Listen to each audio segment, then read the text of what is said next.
Picture this: a dark highway in rural Texas. The hum of an engine, the only sound for miles. Suddenly, flashing lights cut through the night as a truck is pulled over for a routine traffic stop. But when officers peer inside, they don't find speeding tickets or broken taillights. They discover something far more bizarre.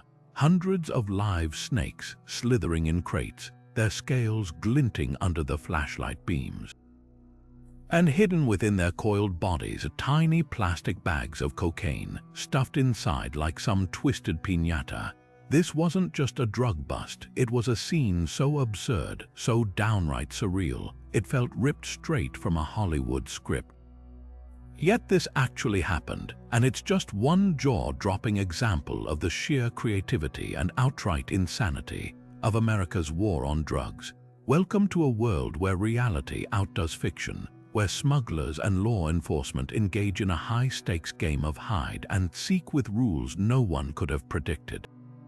From cocaine-packed coconuts floating ashore to heroin hidden in prosthetic limbs, the lengths people go to traffic drugs would be laughable if they weren't so audacious.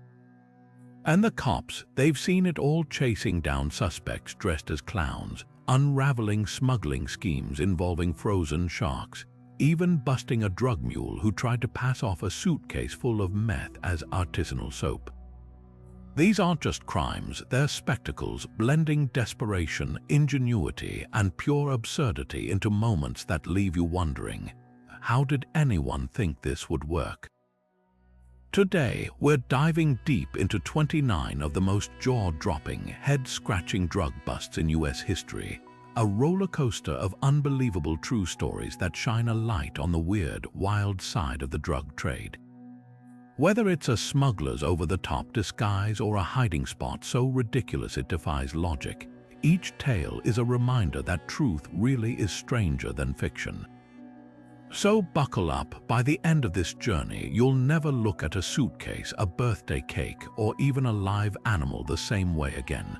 The only question left is, which bust will leave you the most stunned? Let's find out. In 1985, Miami DEA agents got a tip that would lead to one of the most morbidly creative smuggling attempts in history.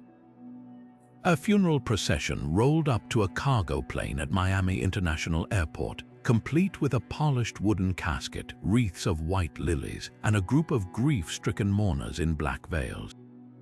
Everything about it screamed solemn farewell except for one glaring detail. The so-called mourners kept nervously glancing at the casket, not with tears in their eyes, but with the jittery energy of people who knew they were playing a dangerous game. When agents moved in to inspect, they found no body inside. Instead, the casket was packed floor to ceiling with bricks of high-purity cocaine, 1,100 pounds worth, meticulously wrapped and hidden beneath a thin layer of fake satin lining. The scheme was shockingly elaborate. The smugglers had gone as far as forging death certificates and even hiring actors to play grieving family members, all to sell the illusion of a legitimate burial transport. But their theatrics couldn't fool drug-sniffing dogs who zeroed in on the casket immediately. What followed was a surreal scene: federal agents prying open a coffin in the middle of the tarmac, only to reveal a fortune in drugs where a body should have been. What makes this bust so unforgettable isn't just the audacity of using a funeral as cover, it's the sheer disrespect. Turning a symbol of mourning into a tool for trafficking showed how low smugglers would sink to evade the law. And yet, for all their effort, the plan crumbled under the weight of its own absurdity. After all, who flies a casket into Miami without a body or a single legitimate family member to claim it? Sometimes the most over-the-top schemes are also the easiest to unravel. The ocean has always been a smuggler's playground, endless, unpredictable, and vast enough to hide almost anything.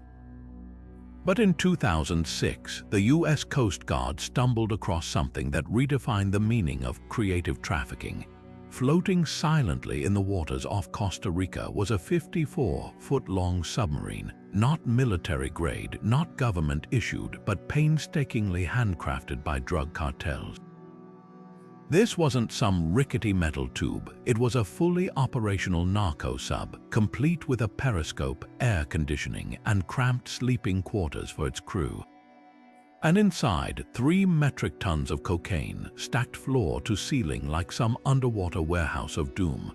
The engineering behind this vessel was shockingly sophisticated.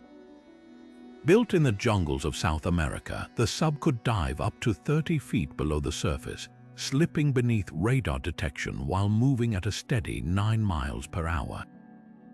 Its hull was reinforced with fiberglass to withstand pressure, and its engines were nearly silent, designed to leave no wake. The crew had enough supplies to last weeks, navigating by stars when GPS failed. It was a floating testament to the lengths traffickers would go to outsmart authorities, blending high-tech ingenuity with pure audacity. But here's the twist: this sub wasn't stopped by some high-tech naval maneuver. It was pure luck. A routine patrol spotted its silhouette glinting in the sunlight, barely visible above the waves. When Coast Guard teams boarded, they found the crew in a panic, desperately trying to scuttle the vessel. Too late, the haul inside was worth over $200 million on the streets, enough to make even the most seasoned agents whistle in disbelief. What makes this bust legendary isn't just the sub's existence, it's the absurdity of the arms race it sparked. Cartels kept iterating, building faster, stealthier models, while law enforcement scrambled to keep up. Some later subs even had weapon systems, turning what began as a smuggling tool into a makeshift naval threat. Yet for all that effort, many still wound up captured or abandoned, their crews caught in a game where the ocean always seemed to have the last laugh. Texas border agents have seen smuggling attempts involving everything from fake car parts to hollowed-out produce. But in 2012, they encountered a scheme so bizarre it redefined the meaning of catch of the day. A routine inspection of a commercial shipment at the Lerdo border crossing turned up 15 pounds of crystal meth, not tucked away in a hidden compartment or stashed in a suitcase, but painstakingly sealed inside packages of frozen shrimp. The setup was alarmingly meticulous. Each plastic-wrapped bundle of shrimp appeared normal at first glance, the crustaceans neatly arranged and flash frozen to preserve freshness. But when agents took a closer look, they noticed something off. The shrimp were slightly too uniform, their shapes just a little too perfect. Peeling back the layers revealed the truth. Drug packets had been carefully molded to resemble individual shrimp, then sealed inside the packages alongside the real ones. The traffickers had even gone so far as to vacuum seal the meth to mask any chemical odors, ensuring the drugs wouldn't trigger suspicion from sniffer dogs trained to detect fishy scents. What made this bust particularly galling was the sheer effort involved. Creating meth shrimp required pouring liquid methamphetamine into custom molds, freezing it, and then painstakingly painting each packet to mimic the pinkish hue and subtle translucence of real shrimp. The result was a product so convincing it could have fooled anyone who wasn't looking for it, except, of course, for the fact that no legitimate seafood company would ship 15 pounds of product with such oddly uniform specimens. The smuggler's logic was clear: hide in plain sight. Frozen food shipments are often overlooked in favor of flashier smuggling methods, and the sheer mundanity of the cargo was supposed to be its best disguise. But in the end, it was that very perfection that gave them away. Agents noted the lack of natural variation in the shrimp. No slight size differences, no occasional broken tails, just row after row of identical drug-filled imposters. This bust wasn't just a win for law enforcement.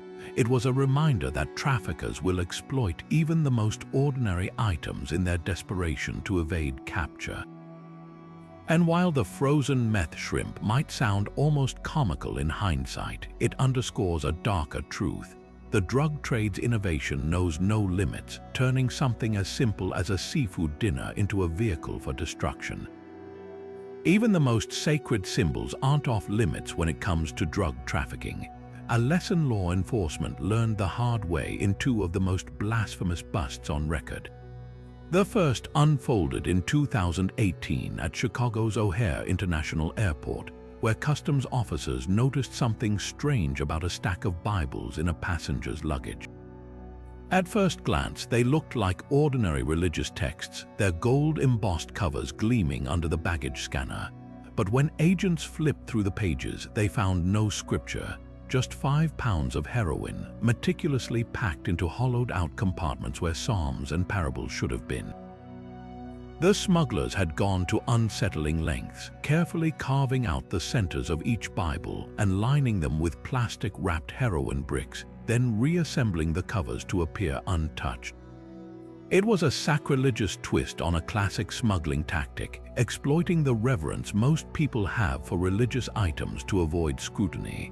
But if hollowed-out Bibles crossed a line, the second bust vaulted straight into the realm of the surreal.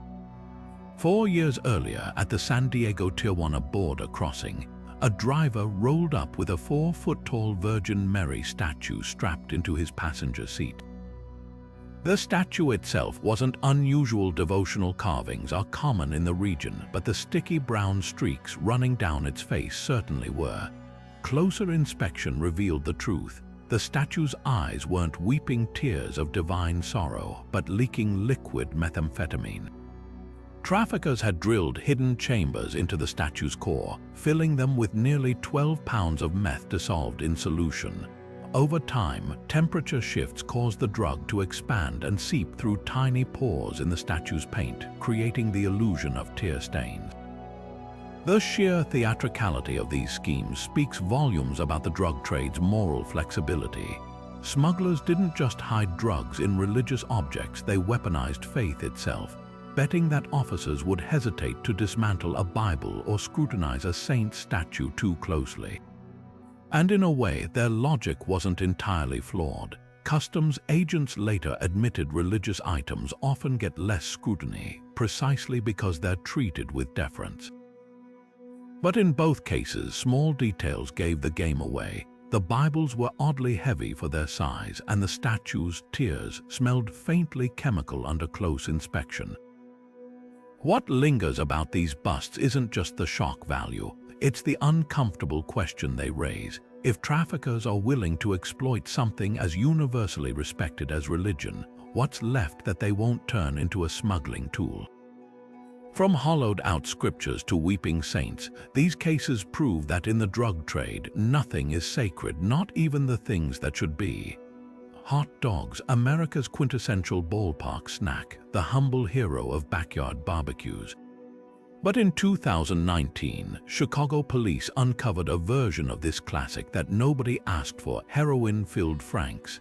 At O'Hare International Airport, a routine baggage inspection took a bizarre turn when officers noticed something off about a passenger's stash of packaged hot dogs. The vacuum-sealed links looked normal at first glance, their plastic casings shiny and intact. But when agents picked one up, it didn't squish like meat, it rattled. A closer inspection revealed the grim truth. Each hot dog had been surgically gutted, its insides replaced with tightly packed bundles of heroin totaling 1.2 kilograms.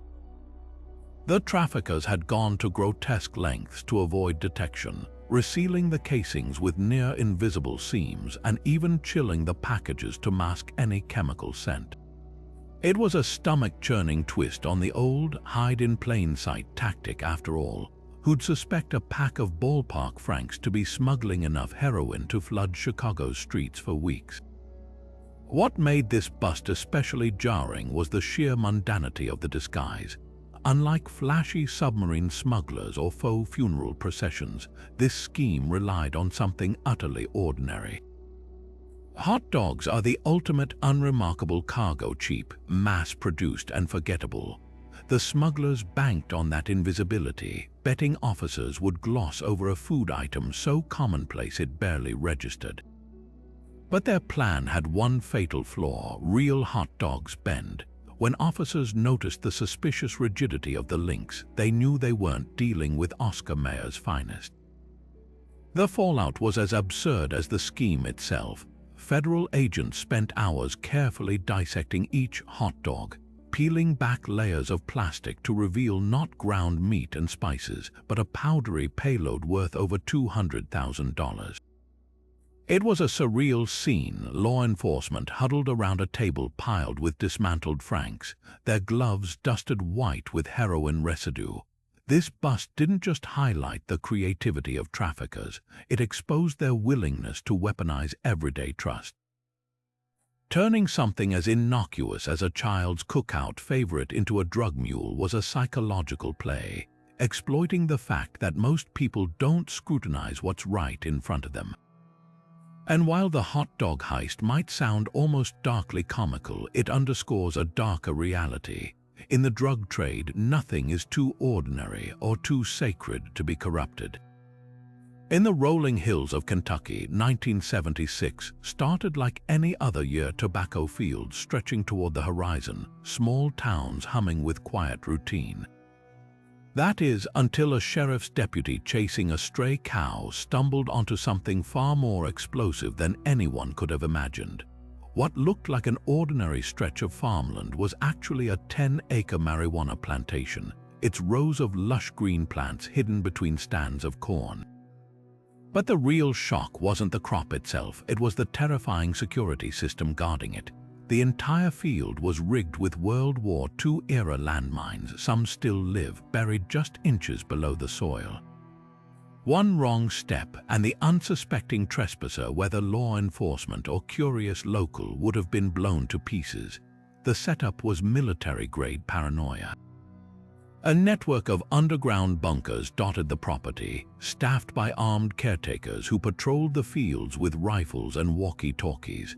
Tripwires connected to makeshift alarms crisscrossed access paths, and lookout posts disguised as hunting blinds offered clear sightlines for snipers. It wasn't just a farm, it was a fortress designed to hold off intruders long enough for the growers to torch the evidence and vanish into the surrounding woods. The sheer audacity of it all left investigators speechless. These weren't backyard hobbyists, they were narcotics farmers operating with the tactical precision of a guerrilla army. What made this bust so chilling wasn't just the firepower, but the historical irony of the weapons themselves. The landmines rusted, decades-old relics had likely been scavenged from military surplus auctions or abandoned training grounds. Turning tools of warfare into security for a drug operation was a grim twist, one that showed how far traffickers would go to protect their profits, and it almost worked. The deputy only spotted the first mine because its corroded edge peeked through the dirt after a heavy rain. One more dry week, and it might have vanished completely beneath the undergrowth. When the state police and federal agents finally moved in, they did so with bomb squads in tow, carefully disarming each explosive while the armed guards, outmanned and outgunned, surrendered without a shot. The final tally was staggering: over 2,000 marijuana plants, enough firepower to outfit a platoon, and a blueprint for terror that would haunt law enforcement for years. But the most unsettling legacy of this bust wasn't the weapons or the weed. It was the realization that the drug trade had escalated from hiding plants in basements to literally waging war on anyone who threatened it. Years later, agents would still shake their heads at the memory, not just at the mines or the bunkers, but at the surreal image of a cow, completely oblivious, grazing peacefully between rows of booby-trapped pot plants. In the end, it wasn't a high-tech raid or a confidential informant that brought the operation down. It was a lost farm animal, a patch of mud, and the grim reminder that in the war on drugs, sometimes the most dangerous threats are the ones buried just beneath the surface. In 1995, Los Angeles zoo veterinarians faced one of the most heartbreaking and bizarre cases of animal cruelty tied to the drug trade. Two Andean condors, majestic birds with wingspans stretching nearly 10 feet, arrived at the facility after being seized by wildlife officials. At first glance, the condors seemed merely malnourished, their feathers dull and their movements sluggish. But during routine exams, the vets discovered something far more sinister. Beneath the bird's skin, tucked between muscle and bone, were dozens of small, surgically implanted packets of cocaine. The procedure was as cruel as it was calculated. Traffickers had sedated the condors, made precise incisions along their torsos, and inserted the drug packets before stitching them back up. The birds were then transported across international borders, their sheer size and protected status making them unlikely suspects for inspection. Condors are critically endangered, often subject to strict conservation protocols, a fact the smugglers exploited, assuming officials would handle them with care rather than scrutiny. The plan was chilling in its simplicity: use nature's giants as living, breathing contraband carriers. What made this bust especially disturbing was the aftermath. The condors, already weakened by their ordeal, faced life-threatening infections from the unsterile implants. Zoo staff worked around the clock to remove the packets and save the birds, but one succumbed to its injuries days later, a grim reminder of the human cost of the drug trade's collateral damage. The surviving condor, though physically rehabilitated, showed lasting signs of trauma, shying away from human contact even years later. The logistics of the scheme were almost as shocking as its brutality. Andean condors aren't native to the US. They'd been smuggled themselves, likely poached from South American wildlife reserves. The traffickers had gone to extraordinary lengths, forging permits and even branding the birds with fake conservation tags to lend legitimacy to their transport. But their downfall came from an unexpected place: the condor's own biology.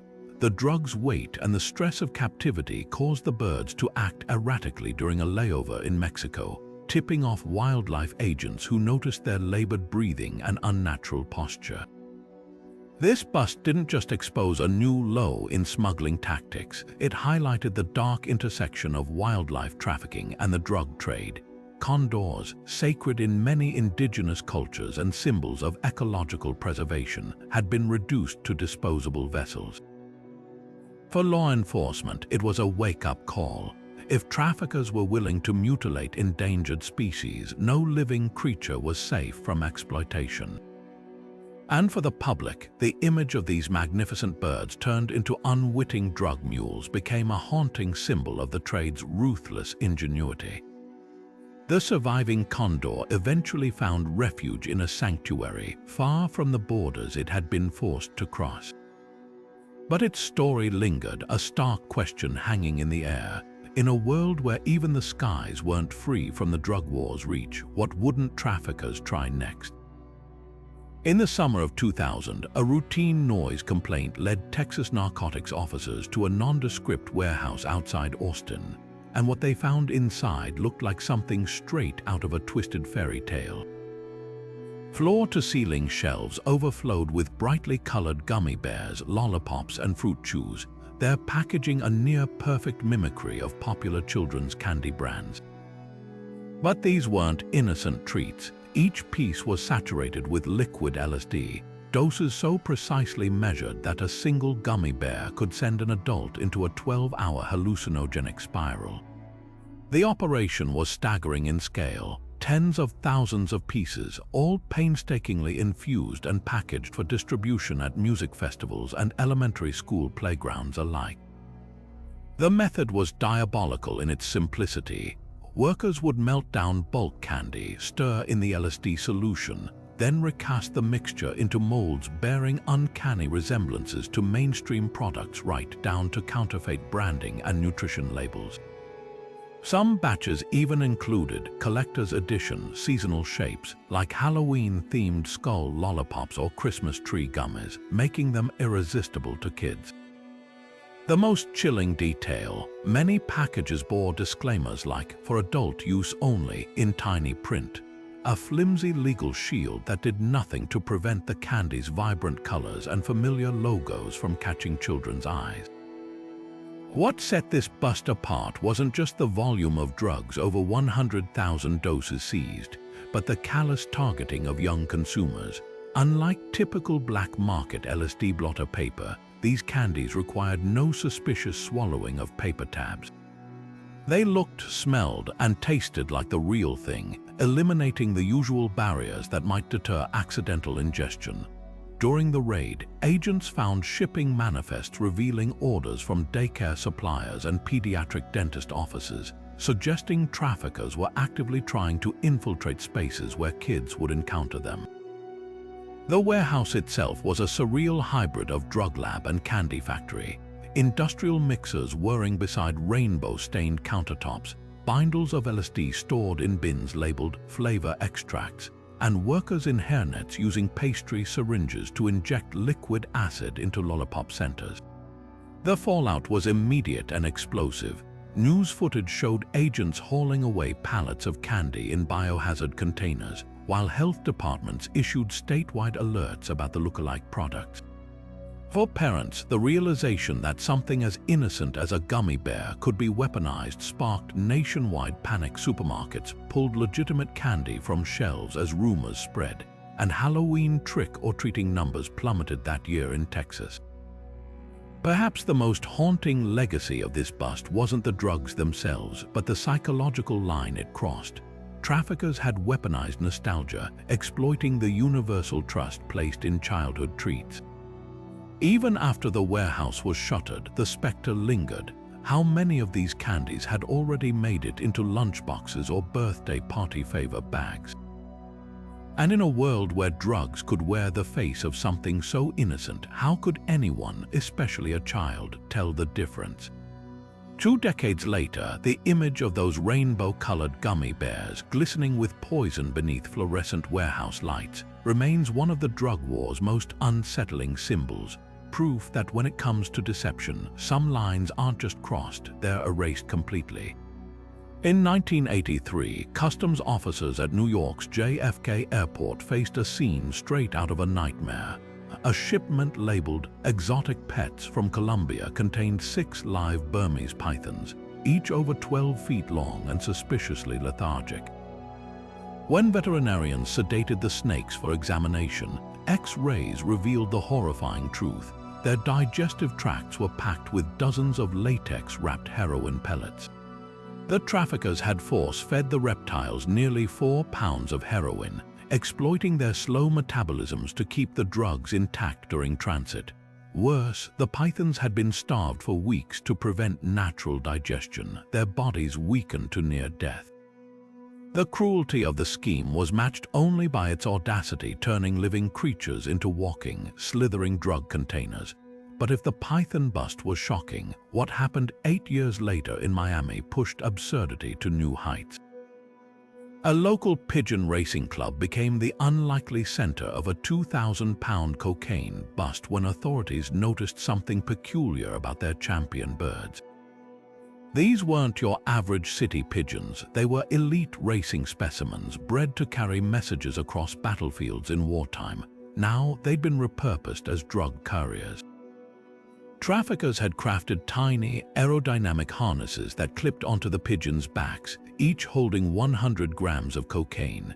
The birds were released from boats offshore, flying pre-programmed routes back to lofts where handlers would swap the drugs for cash. The operation ran like clockwork until one exhausted pigeon landed on a police cruiser's windshield, its harness still half full. The animal kingdom's role in drug trafficking reached peak surrealism in 2007 when a championship dog show in Las Vegas turned into an undercover sting. Suspicion fell on a groomer for a top-ranked Afghan hound after judges noticed the dog's elaborate hairstyles seemed unnaturally bulky.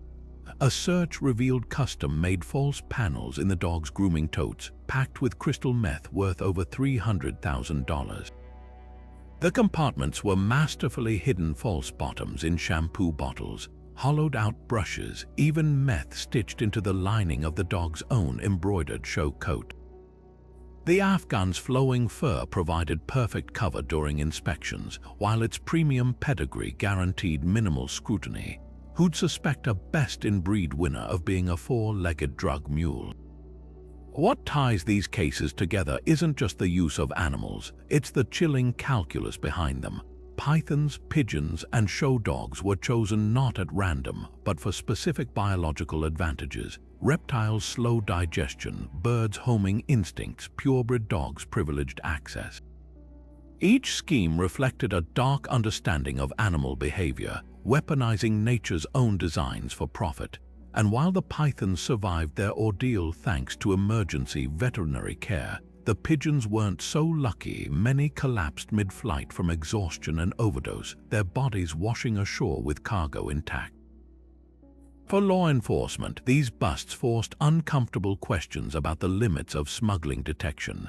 How do you ethically search a live python? When does a champion show dog's grooming routine become suspicious?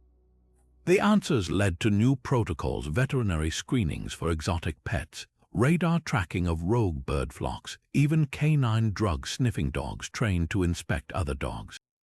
Yet the most lasting impact was psychological. After these cases, no creature, no matter how innocent or revered, could be fully trusted. The drug trade had proven once again that where there's profit to be made, even the animal kingdom isn't safe from exploitation.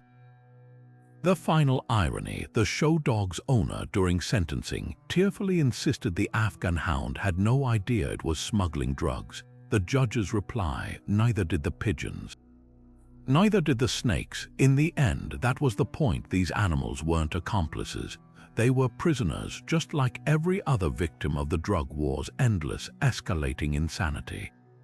In the flat, windswept plains of eastern Colorado, an abandoned Cold War relic sat quietly for decades: a decommissioned Atlas missile silo, its massive concrete hatch sealed shut since the 1960s.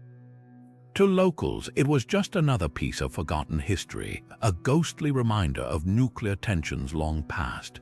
But in 2014, sheriff's deputies responding to a tip about unusual power surges uncovered a sight so surreal it blurred the line between military secrecy and criminal enterprise. Beneath 30 feet of reinforced concrete, the silo's cavernous interior had been transformed into something straight out of a sci-fi thriller. A sprawling, high-tech marijuana farm, its glowing purple lights illuminating row after row of hydroponic cannabis plants, 5,000 in total, fed by a labyrinth of pipes and humming ventilation systems. This wasn't some makeshift grow operation. The silo's new owners had repurposed its original infrastructure with terrifying precision. The missile launch tube itself, once designed to propel nuclear warheads, now housed a towering vertical grow system, its platforms rotating to ensure even light distribution. Climate-controlled airlocks kept humidity at perfect levels, while repurposed military-grade electrical panels diverted enough power to run a small town. Even the silo's blast-proof doors played a role, sealed tight to contain the telltale smell of flowering plants. The entire setup was a grotesque parody of the silo's original purpose. Where missiles once stood ready for Armageddon, now lush cannabis plants thrived under the glow of LED suns. The genius and audacity of the operation lay in its defenses. The silo's natural attributes made it nearly untouchable. Its 50-ton hatch required heavy machinery to open, and its 3-foot-thick walls blocked all infrared scans, rendering it invisible to aerial surveillance. Trespassers brave enough to approach would have faced motion sensors, hidden cameras, and a network of underground escape tunnels. Investigators later found evidence the growers had studied the silo's original blueprints, exploiting every Cold War security feature to protect their harvest. One deputy described descending into the silo as like stepping into a Bond villain's lair, if the villain's evil plan was supplying every dispensary in Denver. What truly stunned authorities wasn't just the scale, but the symbolism. A place built for mutual destruction had been reborn as a temple of vice. The growers had even left eerie nods to the silo's past. A vintage, danger, restricted area sign still hung above the nutrient tanks, and the control room's original launch console now monitored pH levels instead of missile trajectories. The juxtaposition was darkly poetic. Where engineers once plotted the end of the world, stoners now tweaked fertilizer ratios. The bust itself was anticlimactic. After weeks of surveillance, a SWAT team breached the silo at dawn, only to find the growers had fled through one of their tunnels, leaving behind half-harvested plants and a pizza box covered in fingerprints. But the legacy of the operation lingered. For law enforcement, it raised alarming questions. How many other abandoned military sites had been repurposed for crime? For historians, it was a bizarre footnote in the silo's lifespan, from guarding apocalypse to cultivating indulgence, and for the handful of aging missile technicians interviewed later. One put it best: "We built it to survive a nuclear strike. Guess we succeeded, just not the way we intended." The silo's final irony came months later when the state ordered the cannabis crop destroyed. Workers hauled the plants to a nearby field, doused them in gasoline, and set them ablaze. As smoke billowed into the Colorado sky, witnesses noted the grim parallel. The silo, designed to rain fire upon enemies, had finally fulfilled its original mission, just with a very different kind of payload. The Caribbean sun blazed overhead on what should have been another routine cruise ship inspection in 1989, but the SS Freewinds, a luxury liner owned by a prominent religious organization, was hiding a secret darker than its polished brass railings suggested. What began as a casual flag verification by the U.S. Coast Guard near Curaçao spiraled into an international incident when officers noticed discrepancies in the ship's fuel logs. The numbers didn't add up. According to records, the Freewind should have been riding low in the water from heavy fuel reserves. Instead, it sat suspiciously high, as if buoyed by some invisible force. Armed with a hunch and a warrant, a boarding team descended into the vessel's underbelly, only to discover engineering so audacious it redefined maritime smuggling. The ship's fuel tanks had been masterfully sabotaged. False walls divided the compartments, creating hidden chambers that held not diesel, but 3 metric tons of cocaine, bricked and wrapped in waterproof packaging. The modification was shockingly sophisticated. Traffickers had installed pressurized valves to prevent fuel from leaking into the drug cavities, and temperature gauges to ensure the cargo stayed stable during transit. Even more brazen, the operation required inside help. Crew manifests later revealed 3 engineers with no maritime certifications, actually cartel chemists hired to monitor the stash. Their workspace was a locked closet near the tanks, stuffed with scales, cutting agents, and a dog-eared copy of Ship Mechanics for Dummies. What followed was a nautical game of cat and mouse. When the Coast Guard's presence spooked the conspirators, they attempted to jettison the evidence, activating a hidden release valve meant to flood the chambers and dissolve the cocaine at sea. But the plan backfired spectacularly. The rushed sabotage caused a pressure buildup that ruptured a secondary pipe, spewing not just seawater, but a slurry of half-dissolved drug bricks across the engine room. Deckhands scrambled as the hallway outside turned into a foamy, white nightmare, ankle-deep in a multi-million-dollar loss. The sheer scale of the operation left investigators reeling. This wasn't some rogue crew member stuffing kilos into lifeboats. It was a systematic hijacking of an entire vessel.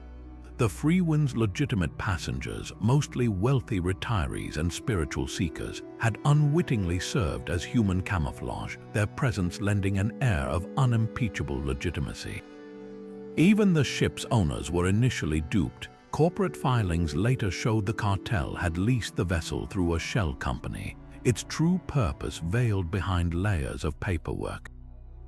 Yet the most haunting detail emerged during interrogation.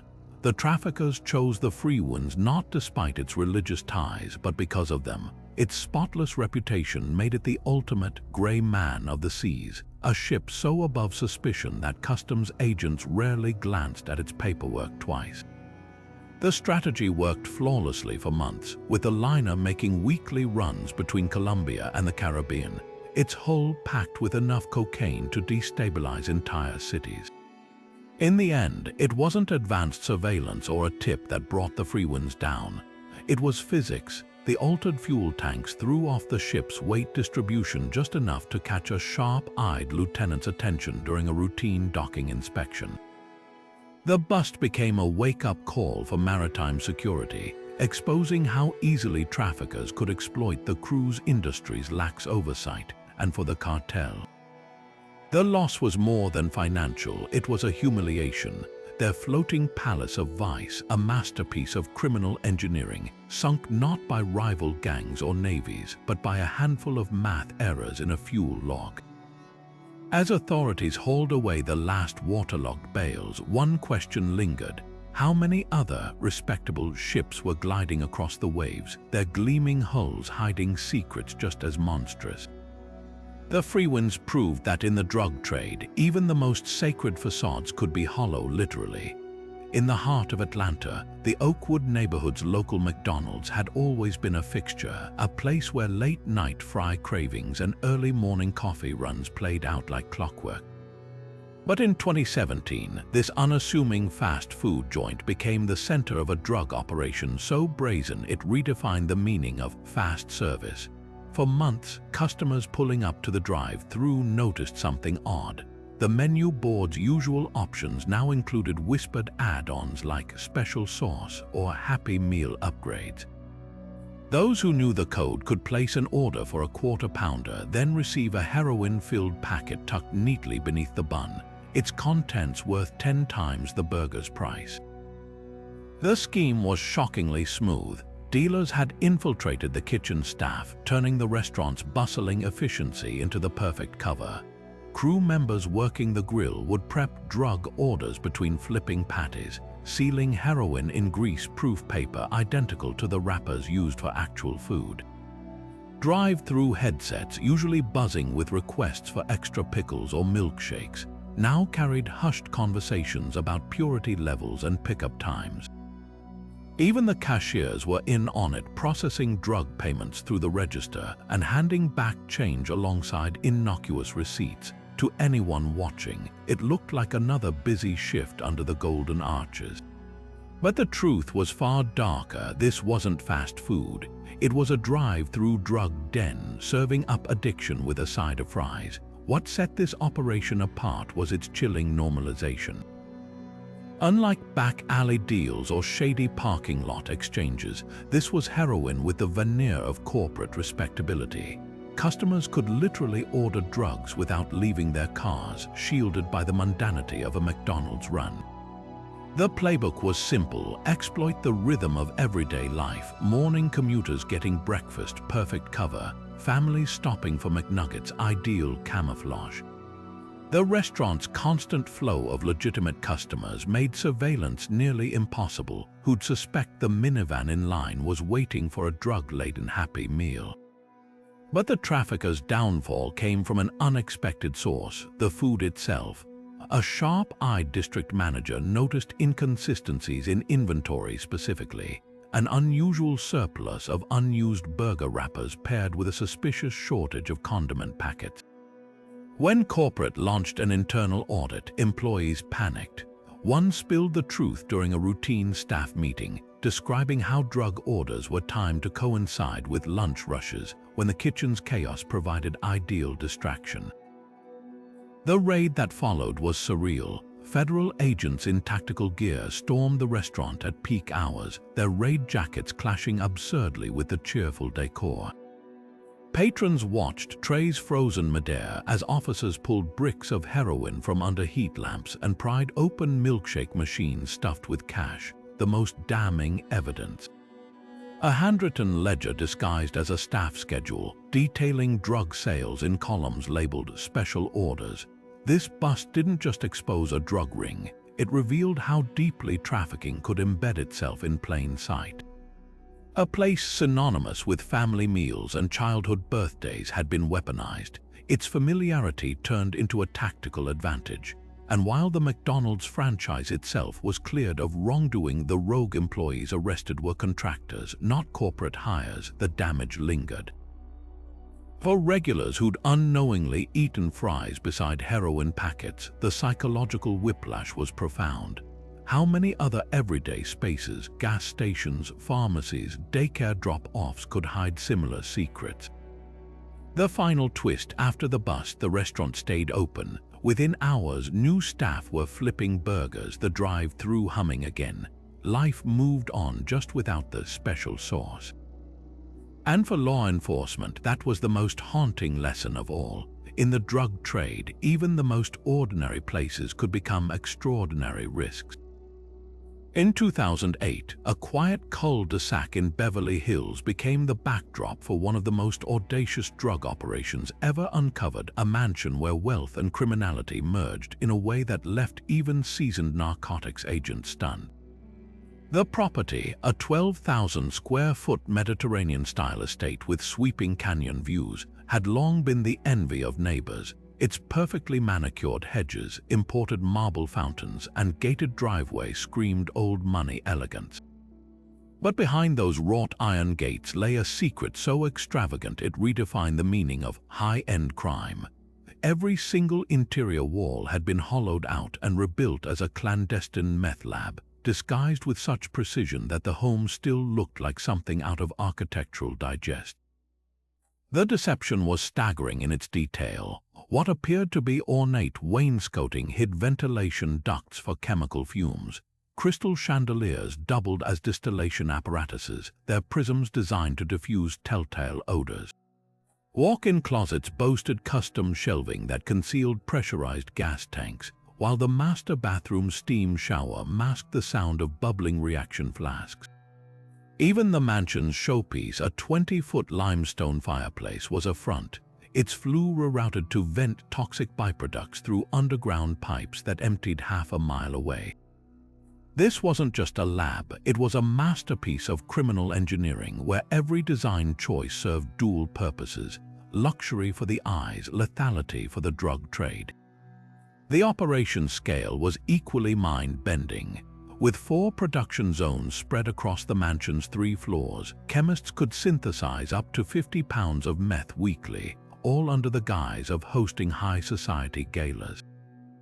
Invitations to these parties were coveted among local elites, who had no idea the champagne towers and canapes were mere distractions. Servers in tuxedos would circulate with trays, some carrying caviar, others delivering freshly crystallized meth to discreet buyers in back rooms. The whole charade was bankrolled by a notorious cartel lieutenant who'd purchased the home under a shell company, then spent millions retrofitting it with equipment so advanced it rivaled university chemistry departments. What ultimately unraveled this gilded facade wasn't a botched deal or a rival gang, but the mansion's own excess. Neighbors began noticing oddities: blacked-out windows on the east wing despite no interior lights, landscapers paid triple their rate to sign NDAs, and a constant stream of luxury cars arriving at all hours, far too many for even the most social of billionaires. Then came the final clue, an unusually high gas bill spiking to $30,000 a month. Utility investigators flagged the anomaly, and thermal imaging drones revealed heat signatures consistent with industrial-scale chemical reactions. The raid played out like a surreal hybrid of reality TV and SWAT drama. Agents in hazmat suits breached the property during one of its infamous parties, wading through a crowd of confused socialites clutching martinis as they dismantled false walls to expose bubbling glassware and stacked meth bricks. The juxtaposition was jarring: a $500,000 Rothko painting hanging beside plastic barrels of precursor chemicals, a bespoke leather sofa with a hidden compartment full of finished product. But the most chilling revelation came later when forensic accountants traced the mansion's ownership. The cartel hadn't just bought a Beverly Hills address, they'd infiltrated the very symbol of American success, turning aspirational glamour into a distribution hub. Those marble countertops perfect for cutting product, the wine cellar ideal for stable storage. Even the home's celebrity-adjacent zip code became a marketing tool, with dealers bragging their meth was Beverly Hills certified. For law enforcement, the bust was a wake-up call about the drug trade's evolving camouflage. Cartels weren't just hiding in shadows anymore, they were operating in plain sight, weaponizing the trappings of wealth to avoid suspicion. And for the neighbors who'd admired that mansion for years, The realization that those renovation crews had been building a narcotics empire right under their noses was a reminder that in the war on drugs, sometimes the most dangerous threats were the fanciest disguises. The mansion still stands today, though its walls have been stripped back to their studs. Developers tried rebranding it as a historic oddity, but the stigma stuck. Some say you can still smell acetone in the air on humid nights, a ghostly reminder of the time when one of America's most exclusive addresses became a monument to the drug trade's limitless audacity. The summer of 1971 in Portland, Oregon, started like any other bike rides down tree-lined streets, the scent of cut grass hanging thick in the air, and the familiar sight of kids running lemonade stands at the curb. But one particular stand on Southeast 42nd Avenue wasn't serving the usual watery sugar concoction. Instead, patrons who paid their 25 cents for a cup walked away with something far more potent, a psychedelic trip lurking beneath the tart lemon flavor. The parents running this operation weren't just supportive of their children's entrepreneurial spirit, they were dosing the lemonade with liquid LSD, turning an all-American childhood ritual into the most surreal drug front in history. At first glance, nothing seemed amiss. The kids ranging in age from 7 to 12 were bright-eyed and cheerful, their handmade sign promising "World's Best Lemonade" in wobbly crayon letters. But the stand's suppliers, a pair of free-spirited parents deep in the counterculture movement, had spiked each pitcher with carefully measured drops of acid. Their logic was as twisted as it was naive. If adults were going to buy drinks from children, why not give them an authentic psychedelic experience along with it?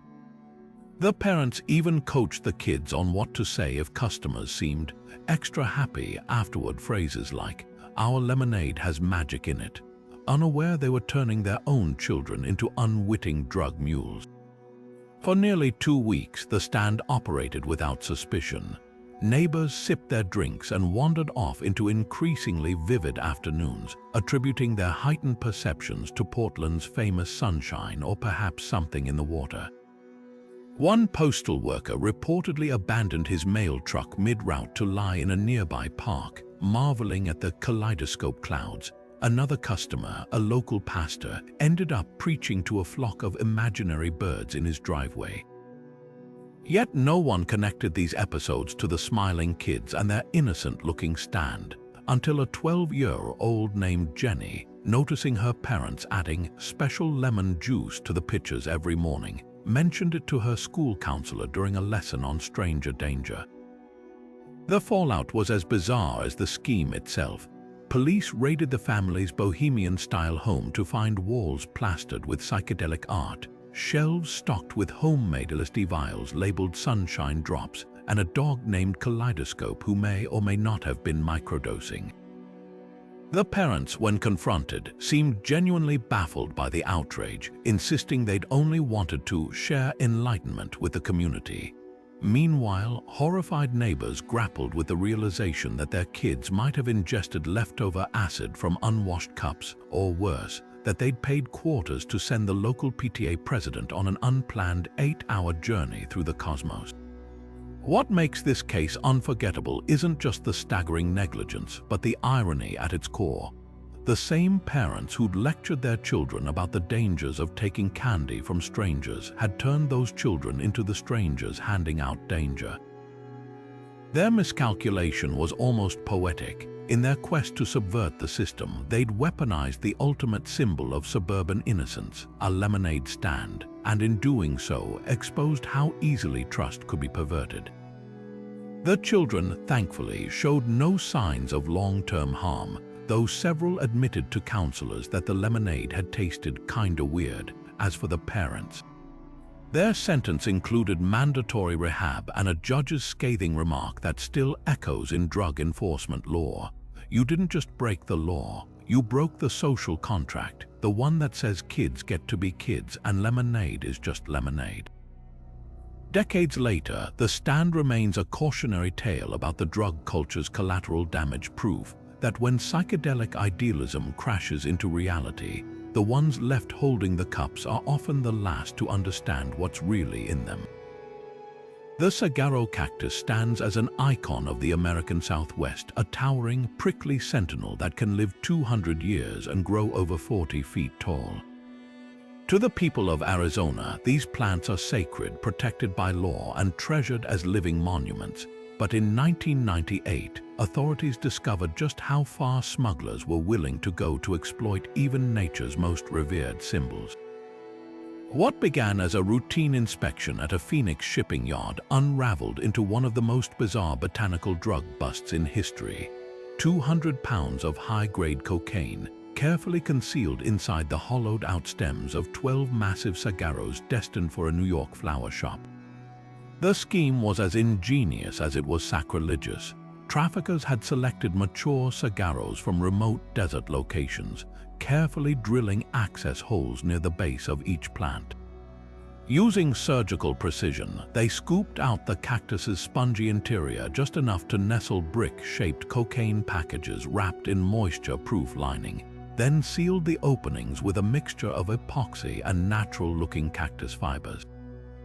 To the untrained eye, the plants appeared untouched, their arms still reaching skyward, their iconic silhouettes unchanged. But beneath the skin, these saguaros had been turned into living drug mules, their hollow cores packed with enough narcotics to flood the streets of Manhattan. What made this operation especially brazen was its exploitation of legal protections. Saguaros are federally protected under the Native Plant Protection Act, meaning they can't be harvested or transported without special permits. The traffickers had forged botany permits listing the cacti as landscape specimens for luxury clientele, banking on the assumption that inspectors would hesitate to damage such prized plants with invasive searches. Each cactus was even fitted with phony conservation tags, complete with barcodes linking to a dummy website about desert preservation efforts. It was a masterclass in camouflage, hiding drugs not just in plain sight, but behind a veil of environmental virtue. But the smugglers underestimated one thing: the dedication of Arizona's Border Patrol agents. When officers noticed inconsistencies in the shipping documents, specifically that the listed weight of each cactus far exceeded typical saguaro measurements, they brought in a botanist equipped with an endoscope. The truth unspooled in grim detail: cables of cocaine bricks stacked vertically inside each plant, their white powder visible through the camera's lens against the cactus's green inner flesh. Worse, the harvesting method had doomed the saguaros. The trauma of hollowing and the epoxy seals were slowly poisoning them from the inside out. The aftermath played out like an eco-crime thriller. Federal agents set up sting operations at both ends of the shipment, allowing the cacti to reach their New York destination before arresting the buyers, a pair of florists who'd been using their shop as a front for years. Back in Arizona, wildlife officials attempted to save the compromised saguaros, but only 3 survived emergency surgeries to remove the drugs and infected tissue. The rest became grim symbols in court, their withered remains displayed as evidence of the drug trade's collateral damage. Perhaps the most haunting detail emerged later when investigators traced the cacti's origins. These weren't stolen from public land as initially assumed. The smugglers had raided a private conservation ranch, cutting down specimens that had stood since the 1920s, some with documented histories as nesting sites for endangered birds. In the end, that was the real tragedy: a decades-old ecosystem destroyed for a shipment that never even made it to the streets. The bust left behind more than just confiscated cocaine. It left a desert scarred, its silent giant sacrificed to an endless war where even the oldest, toughest survivors aren't safe from human greed. For Arizona's residents, the case became a rallying cry. New laws were passed requiring X-ray scans for all shipped saguaros, and penalties for cactus-related crimes tripled overnight. But the image of those hollowed-out plants lingered, a stark reminder that in the drug trade, nothing is too sacred to be turned into a tool.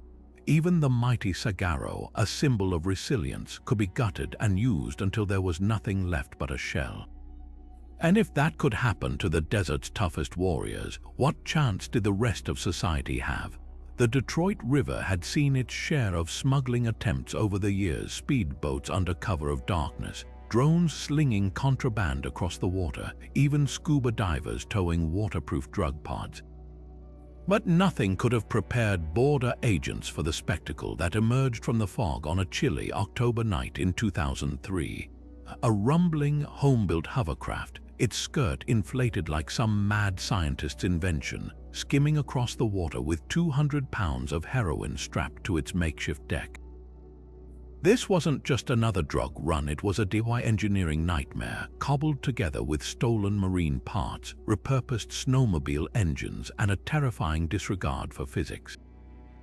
The craft itself was a Frankensteinian marvel, built in an abandoned Detroit warehouse by a crew of ex-auto workers turned traffickers. It combined scavenged tech with startling ingenuity. Its hull was welded from salvaged car panels, its lift fan ripped from a junkyard industrial blower. But the real surprises lay in the upgrades: military surplus night vision goggles mounted on the pilot's helmet, a jury-rigged radar deflector made from chain-link fencing, even a crude sonar evasion system that pinged underwater obstacles. The smugglers had studied Coast Guard patrol patterns, timing their runs to coincide with shift changes, and using the hovercraft's ability to transition from water to ice to mud, terrain no ordinary boat or vehicle could navigate. For months, they'd been exploiting this loophole in border security, gliding undetected between Canada and the US like some drug-fueled ghost. What finally doomed the operation wasn't mechanical failure or a tactical blunder, but the hovercraft's own success. Its creators grew overconfident, pushing the craft beyond its limits. On its final run, overloaded with heroin bundles, the homemade lift fan began shuddering violently as it crossed into US waters. The noise, a deafening whine like a dying jet engine, drew attention from a surprised border patrol unit conducting unrelated drills nearby. Thermal cameras captured the surreal sight, a glowing, unstable blob skittering across the river at 20 miles per hour, trailing a visible heat signature from its overworked engines. The chase that followed was straight out of a slapstick action movie. The hovercraft, losing power, lurched onto a frozen mudflat and promptly sank halfway into the muck, its spinning fans hurling chunks of ice at pursuing agents. One officer later described the scene as Wile E. Coyote meets Miami Vice. Trapped in their own creation, the smugglers tried to flee on foot across the riverbank, only to plunge waist-deep into freezing sludge. By the time backup arrived, the scene was pure chaos, the hovercraft listing drunkenly in the ice, its cargo of heroin bricks slowly sinking, and the would-be drug barons covered head to toe in Detroit River mud, screaming about hypothermia. The aftermath revealed just how far these traffickers had gone to avoid detection. Blueprints seized from their workshop showed designs for an even more advanced model, complete with a smoke screen dispenser and electromagnetic pulse device to disable tracking equipment.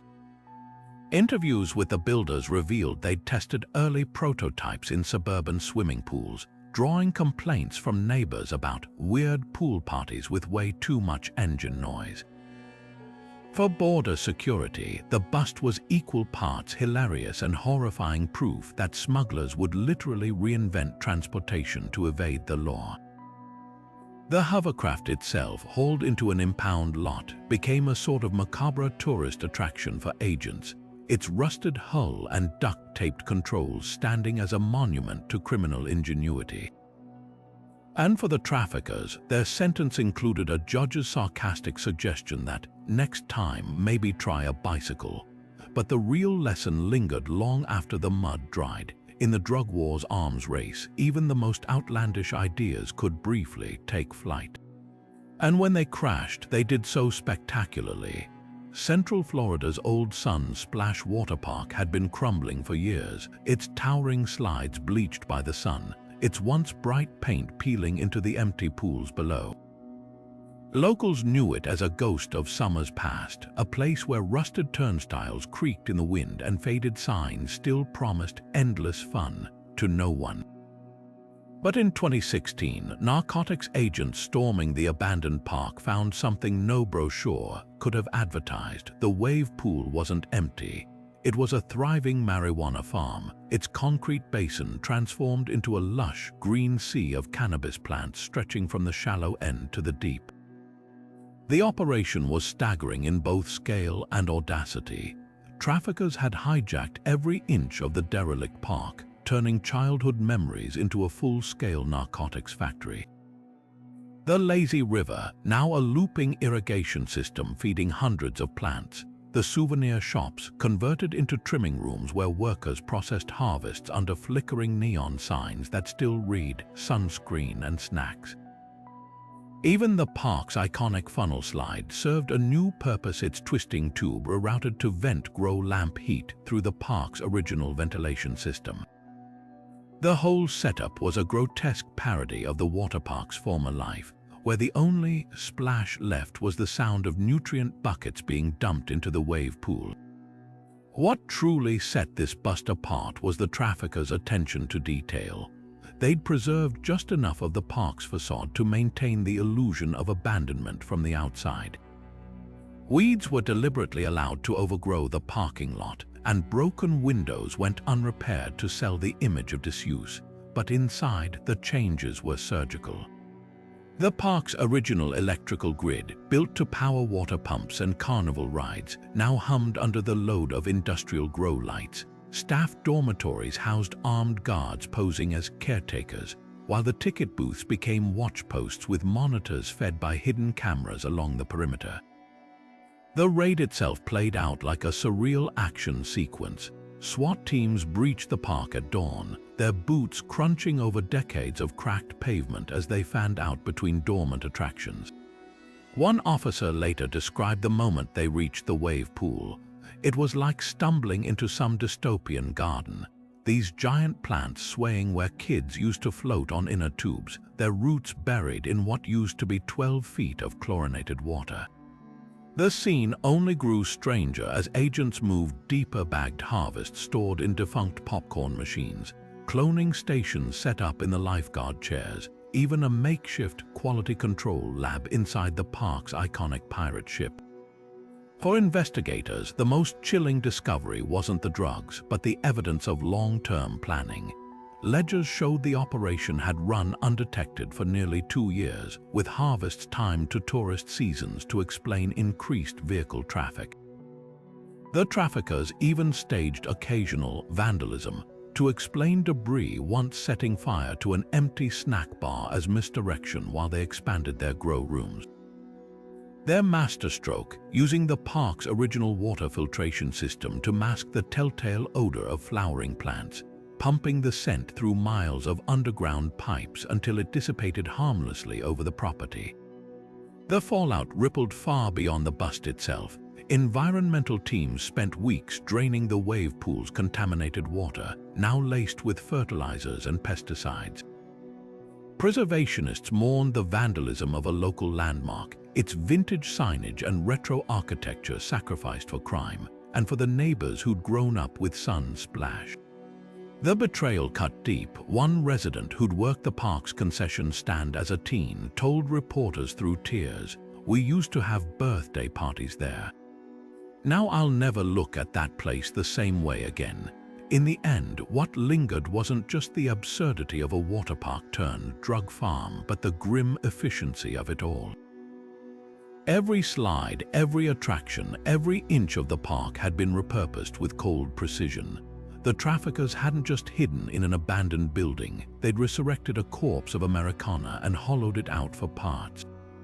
And as the last plants were hauled away, the park stood empty once more, its slides casting long shadows in the Florida sun. Only now, the ghosts weren't memories of laughter and sunscreen. They were the echoes of a different kind of thrill, one that turned a monument to joy into just another casualty in the endless war on drugs. Fast food chains are supposed to be temples of consistency, where every burger looks like the last and no drive-thru order comes with surprises.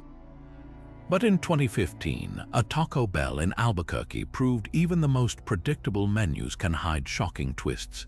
Employees at this particular location had turned the drive-thru into a well-oiled drug operation, using coded modifications to customer orders as signals for meth deals.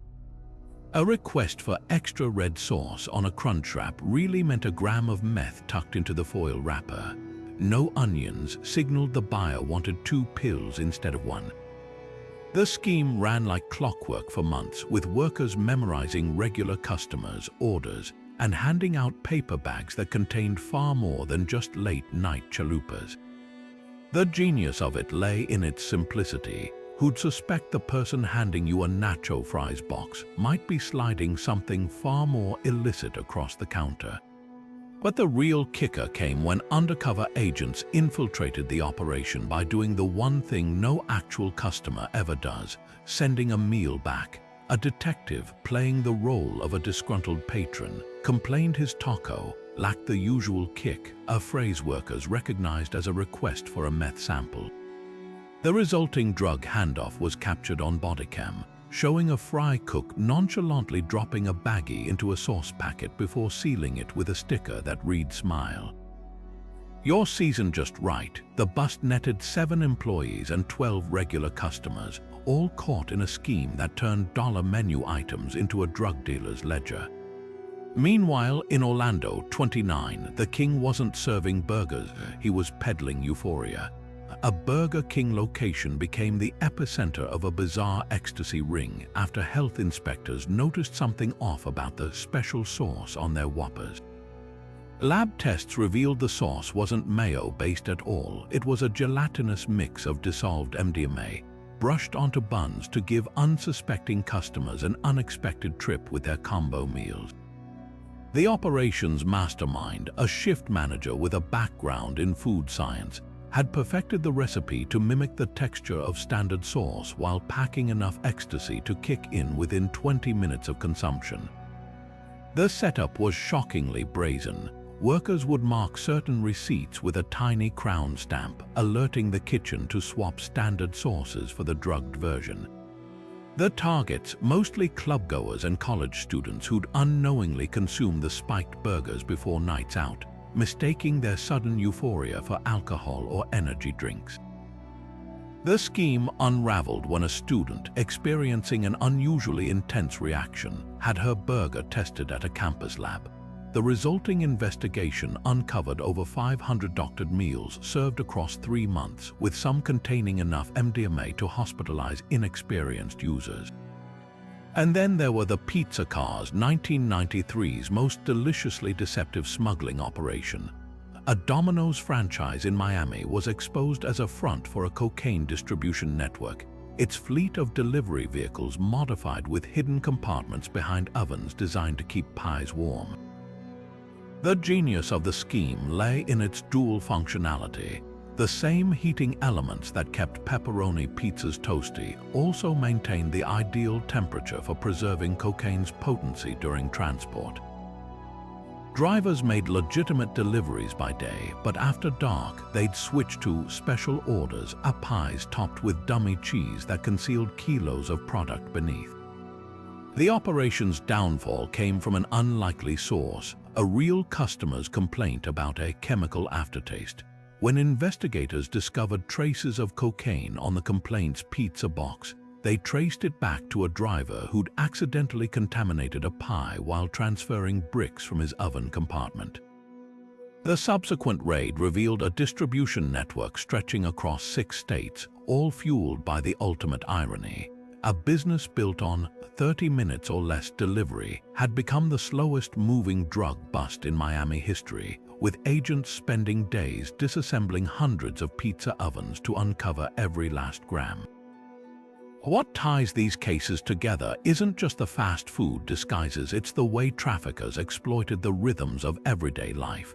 The predictability of drive-thrus, the trust placed in burger joints, the invisibility of pizza delivery drivers, all were weaponized to make drug deals look as mundane as ordering off the value menu. And while the schemes were eventually exposed, they left behind an unsettling truth. In the drug trade, even the most ordinary routines can become extraordinary risks. So next time you hear "have it your way," you might want to think twice about what exactly you're being served. Miami's Eternal Rest Funeral Home was supposed to be a place of quiet dignity, soft lighting, hushed voices, grieving families saying final goodbyes. But in 2007, under the scent of floral arrangements and disinfectant, investigators uncovered an operation so macabre it redefined the meaning of body smuggling. The scheme was horrifying in its precision. Undertakers working with a local cartel were altering cadavers during the embalming process, stitching bricks of cocaine into chest cavities, abdominal spaces, even replacing organs with vacuum-sealed drug packages. These weren't just hidden compartments, they were chemically treated to mimic the texture and density of human tissue, fooling even experienced customs inspectors during international shipments labeled as repatriation of remains. The operation exploited every step of the funeral process. Grieving relatives were told their loved ones needed special preparation for overseas transport, unwittingly signing paperwork that authorized the very desecration they feared most. Some corpses made multiple post-mortem trips, their coffins fitted with false bottoms holding additional kilos beneath the lining, the most chilling innovation. Embalming fluid was replaced with a cocaine-infused preservative that seeped into the drugs over time, creating a ghastly hybrid product street dealers nicknamed Angel Dust, a reference both to its potency and its unholy origin. What finally unraveled this ghoulish enterprise wasn't a tip or a trace, but biology itself. A sharp-eyed customs officer in Bogotá noticed something impossible about a recently arrived casket. The 72-year-old woman inside showed signs of advanced decomposition, yet her death certificate listed her as embalmed just 3 days prior. An autopsy revealed why the chemicals used to preserve the hidden drugs had accelerated tissue breakdown. Further inspections uncovered 11 more leaky corpses across 6 months, their decaying flesh exposing the payloads within. The fallout was as disturbing as the crime. Forensic teams spent weeks painstakingly examining every handled casket, some exhumed from graves when shipping records revealed their contents. Families received gut-wrenching calls that their relatives' remains had been violated, their grief compounded by unimaginable betrayal.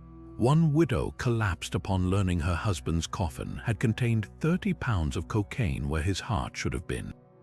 For law enforcement, the case exposed a terrifying loophole in border security.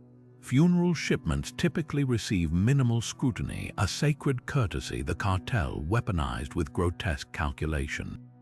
As one investigator later testified, they didn't just hide drugs in the dead, they turned the dead into drugs. The bust left behind more than arrests. It shattered the fragile trust between funeral homes and the communities they serve. Long after the headlines faded, Miami's grieving families would open casket lids with trembling hands, haunted by a new fear, that even in death their loved ones weren't beyond the drug war's reach. The open road has always symbolized freedom, endless highways, wind in your hair, the romance of the journey. But in 2011, a very different kind of road trip was unfolding on America's interstates. A nondescript Winnebago chugged along Route 66, its faded exterior blending seamlessly with retirees and vacationing families. Inside, however, this wasn't just a home on wheels. It was a meth lab hurtling down the highway at 65 miles per hour, churning out destruction one state line at a time. The setup was alarmingly efficient. Every inch of the RV had been repurposed for drug production. The kitchenette's propane stove now boiled precursor chemicals in pressure cookers, while the shower stall housed a condensation apparatus dripping with toxic sludge. Bunk beds held not sleeping children, but stacks of lithium batteries and cold medicine packs. Even the glove compartment was stuffed with bagged product, ready for quick handoffs at rest stops. The genius and madness of the operation lay in its mobility. While traditional meth labs risked discovery by staying in one place, this rolling lab never lingered long enough to draw suspicion. By the time neighbors noticed strange smells or chemical waste, the Winnebago was already 3 states away, its occupants cooking another batch as the white lines blurred past. The bust unfolded through sheer dumb luck. A Texas state trooper pulled over the RV for a broken taillight near Amarillo and immediately noticed something off. The driver's hands were stained yellow from chemical exposure, and the air smelled like cat urine mixed with nail polish remover. When the officer peeked through the curtains, he didn't see the expected plaid upholstery or mini fridge. Instead, his flashlight revealed glassware bubbling on fold-out tables and plastic tubing snaking across the ceiling. The trooper later described it as walking into the world's most dangerous science fair project. What investigators discovered next pushed the case into surreal territory. The meth cooks had engineered fail-safes straight out of a spy movie. False floor panels hid emergency meth stashes, while the toilet tank could be drained in seconds to destroy evidence. A hidden compartment under the driver's seat held a loaded pistol rigged to fire if the door was forced open. Most disturbingly, the dashboard GPS wasn't set to tourist attractions. It plotted routes based on pseudoephedrine purchase hotspots and remote Forest Service roads ideal for dumping toxic waste. The people behind this operation weren't the usual meth cooks. They were former aerospace engineers who'd lost their jobs and turned their skills toward chemistry of a different kind. Interrogation revealed they'd studied DA detection methods, designing the RV to avoid every red flag. Its aluminum frame blocked thermal scans, while roof vents disguised as air conditioning units diverted fumes upward. They even installed a legit-looking Christian radio bumper sticker to encourage less scrutiny from small-town cops. For law enforcement, the bust exposed a terrifying new frontier in drug production. Mobile labs drastically reduced the risk of long-term surveillance, and their cross-country routes created jurisdictional nightmares. The Winnebago alone had produced enough meth to supply 7 states during its 6-month journey, all while leaving behind a trail of poison dump sites where they discarded chemical byproducts. Cleaning crews later found stretches of roadside where vegetation had died in perfect circles from illegal dumping. What lingers about this case isn't just the audacity, but the symbolism. This wasn't a lab hidden in some backwoods shack. It was meth production weaponized with American road trip nostalgia. The vehicle itself became a metaphor for the drug's spread, always moving, always adapting, leaving ruin in its wake while maintaining a facade of normalcy. By the time authorities crushed the Winnebago in a scrapyard, it had already inspired copycats. 3 similar mobile labs were discovered within months, proving that in the drug war's endless arms race, even the open road wasn't safe from exploitation. The trooper who made the initial stop put it best: "We always say meth will take you places. Turns out, sometimes it's literally true." In the summer of 1973, California's Department of Motor Vehicles became the unlikely stage for one of the most surreal drug distribution schemes ever uncovered. It started with a series of erratic driving reports near Los Angeles, motorists swerving through traffic with dilated pupils, giggling at stoplights, even abandoning their cars to wander barefoot through nearby fields. At first, authorities suspected isolated cases of intoxicated driving, but when highway patrol officers pulled over a school bus driver gripping the wheel with white knuckles, babbling about the road melting, the truth came into horrifying focus. His offense, not drugs in his system, but drugs on his system, specifically the vehicle registration sticker plastered on his license plate, soaked in pure liquid LSD. The scheme was diabolical in its simplicity. A group of corrupt DMV clerks had been dipping these adhesive stickers, issued annually to prove a car's registration, into trays of LSD solution before applying them to plates. Unsuspecting drivers would lick the stickers to activate their glue, as was common practice, inadvertently dosing themselves with staggering amounts of the hallucinogen. Some stickers contained enough acid to send recipients on 12-hour trips, their fingers numb from absorption even before the taste of bitter chemicals hit their tongues. The clerks, for their part, had engineered the perfect crime, a drug delivery system where the victims unknowingly dosed themselves, leaving no trail back to the source. What made this operation uniquely insidious was its camouflage. The LSD-laced stickers were visually identical to legitimate ones, same colors, same serial numbers, blending seamlessly into the bureaucratic machinery of vehicle compliance.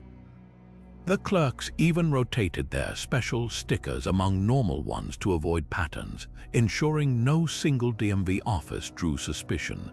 Their customers ranged from elderly retirees to minivan-driving parents, none aware they were participating in the world's most involuntary psychedelic experiment.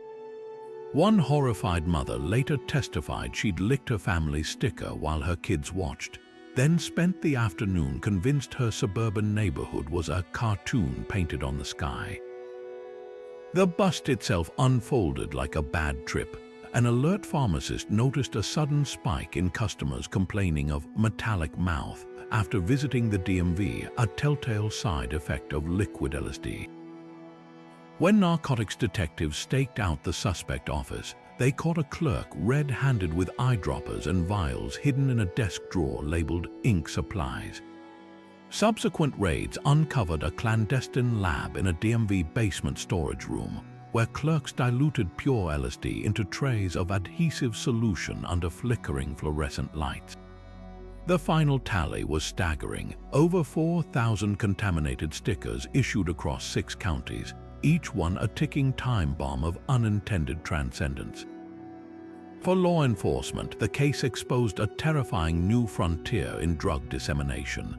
Unlike traditional dealing, this method required no handoffs, no suspicious meetings, just the mundane act of renewing a car registration. The clerks had weaponized civic duty itself, turning a routine errand into a psychedelic roulette wheel. And while no fatal overdoses were reported, the psychological toll was immense. Dozens of drivers experienced traumatic episodes on busy freeways, including one salesman who abandoned his car on the Golden State Bridge, convinced the suspension cables were giant spiderwebs. The fallout reshaped DMV protocols nationwide. California temporarily switched to peel and stick registration tags, while toxicology screenings became mandatory for employees handling adhesives. But the case's most haunting legacy wasn't bureaucratic. It was the sheer absurdity of the premise. These weren't shadowy cartel operatives or back-alley chemists. They were government clerks in polyester uniforms, weaponizing the most banal of paperwork. In the annals of drug trafficking, few schemes blurred the line between reality and surrealism quite like the day the DMV accidentally turned half of Los Angeles into an unwitting acid test. As one traumatized driver later told reporters, "I just wanted to renew my tabs. I didn't sign up for a spiritual journey." The world of professional hockey is built on speed, precision, and the bone-rattling clatter of padded athletes slamming into the boards. But in 2018, law enforcement discovered that Russian smugglers had turned this high-impact sport into something far darker, a Trojan horse for heroin trafficking. The scheme centered around NHL-bound cargo shipments, where legitimate hockey gear became the perfect vessel for smuggling. Goalie pads with their dense foam cores and intricate stitching were the traffickers' masterpiece. Customs agents in New York initially dismissed a routine shipment from Moscow as standard equipment for a visiting KHL team, until an alert officer noticed something strange about the chest protectors. The pads were unusually stiff, their weight distribution all wrong for athletic mobility. An X-ray revealed the horrifying truth. The foam had been surgically removed and replaced with vacuum-sealed heroin bricks, each one molded to mimic the contours of protective padding. The operation's sophistication was chilling. Traffickers had studied the NHL's import logistics, exploiting the fact that hockey equipment, especially bulky goalie gear, rarely undergoes rigorous inspection. Teams frequently ship backups across borders, and the sheer volume of padding makes manual searches impractical. The smugglers didn't just hide drugs in the gear, they engineered it to pass casual scrutiny. pads retained their authentic logos and sweat stains, while hidden compartments were accessible only through seams resealed with waterproof adhesive. Even the smell was accounted for. Heroin packets were pre-rubbed with hockey tape and sweat to mask chemical odors. This wasn't a crude stash job, it was a near-flawless counterfeit of professional sports equipment. What set this bust apart was its targeting of NHL cities. Shipments were timed to coincide with major tournaments or playoff runs, when equipment trucks moved constantly between arenas. The heroin wasn't destined for street dealers, it was being distributed through arena staff, with locker room attendants and Zamboni drivers unknowingly acting as middlemen. One equipment manager in Chicago later testified he'd been handed special inserts for goalie pads by a Russian trainer, told they were performance enhancers to absorb impact better. Only when drug-sniffing dogs circled his storage room did he realize the inserts were pure heroin, their value exceeding his annual salary. The investigation's turning point came from an unexpected source: hockey players themselves. A backup goaltender in Boston complained his new pads felt like concrete, sparking a team-wide inspection that uncovered 12 altered pieces. The league's response was swift and silent. Behind closed doors, NHL security worked with federal agencies to scan every inbound international shipment, while coaches were quietly warned to vet equipment suppliers. But the damage was done. The bust exposed how easily traffickers could exploit sports culture where trust and tradition often override suspicion. For law enforcement, the case raised alarming questions. If heroin could slip through disguised as hockey gear, what else was getting past borders under the guise of innocence? The answer came sooner than expected. Subsequent raids uncovered similarly brazen schemes involving baseball mitts, soccer cleats, even Olympic figure skates with hollowed-out blades. But the hockey pads remained the symbol of this unsettling trend, a reminder that in the drug trade, no passion, no subculture, and certainly no sport is safe from exploitation. As one agent later remarked, these traffickers didn't just hide drugs in the game, they turned the game into a delivery system, and that perhaps was the most painful check of all. Christmas in McAllen, Texas should have been filled with twinkling lights and holiday cheer.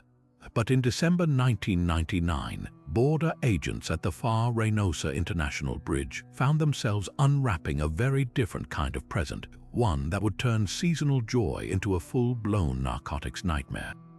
A truckload of festive decorations arriving from Mexico seemed ordinary enough at first glance. Boxes of shiny baubles, rolls of tinsel, and oversized plastic reindeer destined for big box store shelves. But when a K-9 unit alerted on the shipment, officers discovered that these weren't just holiday decorations, they were meticulously designed drug containers, each one packed with enough cocaine to turn Santa's sleigh into a cartel delivery vehicle. The traffickers' craftsmanship was disturbingly festive. Ornaments labeled "Made in China" had been hollowed out and filled with pure cocaine, their delicate glass shells replaced with custom-blown replicas weighted to feel authentic. Tinsel strands weren't just metallic, they were braided around cocaine-infused threads, giving them an unnatural stiffness that caught an inspector's eye. Even the reindeer weren't safe. Their hollow plastic bellies had been stuffed with vacuum-sealed bricks, the seams concealed under layers of glitter and glue. The piece de resistance, a life-sized nutcracker soldier whose entire torso unscrewed to reveal 20 pounds of product, his painted grin hiding the grim truth beneath. What made this operation especially brazen was its timing. The cartel had studied U.S. shopping patterns, knowing holiday imports surged in December with minimal extra scrutiny. Store shipments were often fast-tracked to meet demand, their contents assumed to be harmless seasonal stock. By camouflaging their payload as Christmas cheer, smugglers banked on customs officers being too overwhelmed or too distracted by holiday spirit to dig deeper. For weeks, similar shipments had slipped through, their their glittering exteriors deflecting suspicion while cartel distributors in parking lots from Phoenix to Atlanta pretended to be seasonal workers unloading retail inventory. The bust itself played out like a twisted holiday special. Agents spent days dismantling decorations with forensic precision, their workspace resembling Santa's workshop gone rogue. One officer described the surreal scene. "We'd shake a snow globe and watch cocaine settle instead of fake snow, unroll a Christmas wreath and find it was just conduit for drug coils." The final tally, 500 pounds seized, wasn't even the full shipment. Investigators later tracked identical decorations to stores in 6 states where unsuspecting shoppers had already taken tainted tinsel home. But the real tragedy lay in the collateral damage. Most of these decorations were destined for discount retailers, the kind of places where struggling families scraped together spare change to make the holidays bright. The thought that a parent might hang a cocaine-filled ornament on their tree, unaware it could have poisoned their children, turned this from a routine drug bust into a public safety crisis. Health departments issued urgent recalls, while churches and schools scrambled to inspect donated decorations. For law enforcement, the case was a masterclass in traffickers' adaptability. If they could weaponize something as innocent as Christmas, what tradition was safe? The answer came swiftly. Valentine's Day chocolate shipments were next on their radar. But for the agents who spent that December elbow-deep in tainted tinsel, the lesson was clear. In the drug war's endless arms race, even holiday magic could be corrupted. As one officer quipped while bagging evidence, "All I want for Christmas is for these guys to get a little less creative." Deep beneath the rolling hills of eastern Kentucky, where abandoned coal mines crisscross like forgotten arteries, one particular shaft held a secret darker than the coal dust staining its walls. In 2015, a federal task force investigating illegal electricity theft stumbled onto something far more elaborate than a rogue grow room. They found an entire subterranean civilization dedicated to marijuana production, hidden 700 feet below the surface. The operation was a marvel of criminal engineering, descending in the mine's original elevator. Now retrofitted with grow lights rigged to stolen power lines, agents emerged into a cavernous chamber lit by an eerie purple glow. Rows of cannabis plants stretched into the darkness, their roots fed by a labyrinth of PVC pipes pumping nutrient-rich water from an underground aquifer.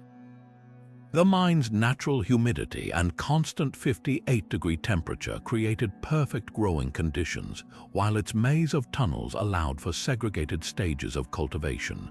Cloning rooms near the air vents, flowering chambers deep in the driest shafts, even a curing space where harvested buds hung from repurposed mining equipment. This wasn't some makeshift closet operation, it was an industrial-scale farm with its own ecosystem, producing an estimated 2,000 pounds annually. But the real shock came when investigators discovered how the growers had adapted the space for human habitation. A former equipment storage room had been converted into a living quarters complete with bunk beds, a propane kitchen, and a startlingly well-stocked library of horticulture manuals. Ventilation ducts stolen from nearby abandoned factories kept the air breathable, while a jerry-rigged Wi-Fi antenna strung through a ventilation shaft provided internet access via a distant cell tower. The miners turned farmers even dug a makeshift sauna near a natural geothermal hotspot, its walls lined with stolen yoga mats for insulation. The operation's downfall came from its own ambition. To power this underground empire, traffickers had tapped into high-voltage lines running to a nearby penitentiary, siphoning enough electricity to light a small town. When prison officials noticed erratic power fluctuations coinciding with the farm's 18-hour light cycles, utility investigators followed the anomalous load straight to the mine's boarded-up entrance.